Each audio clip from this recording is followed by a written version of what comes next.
Ya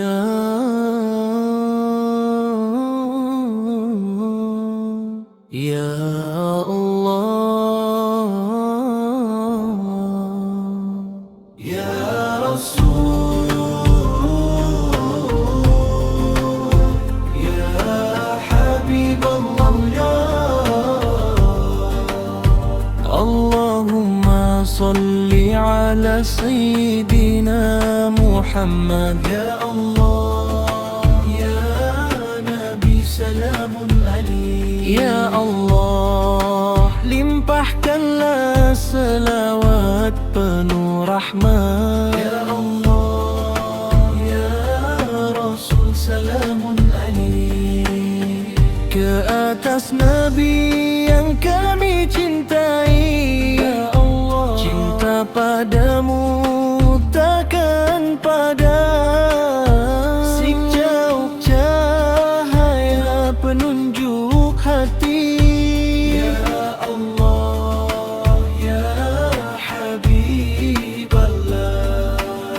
Selawat bukan sekadar lafaz, ia doa yang naik ke langit luas, tanda cinta yang tidak pudar, tanda rindu yang makin membesar.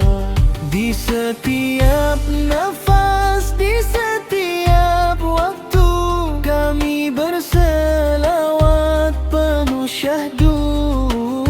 Semoga rahmat turun berterusan, membalut hati dengan ketenangan. Ya Rasulullah, kami bersaksi cintamu hidup dalam sanubari.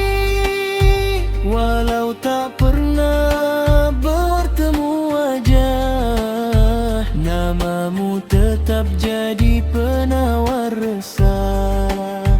Allahumma salli wa sallim mubarik alaih. Selawat kami takkan berhenti di malam Jumaat dan membaca auradul marakia yang penuh berkah.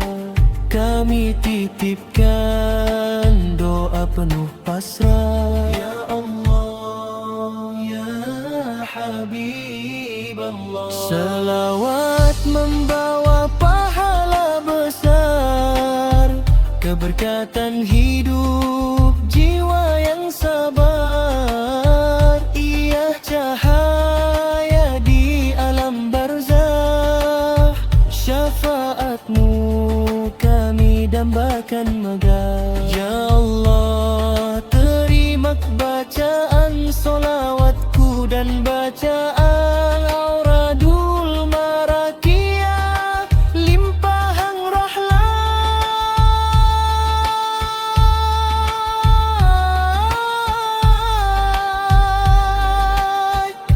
Ya Allah, Ya Rasul, Ya Habib Allah, Ya Habib Allah.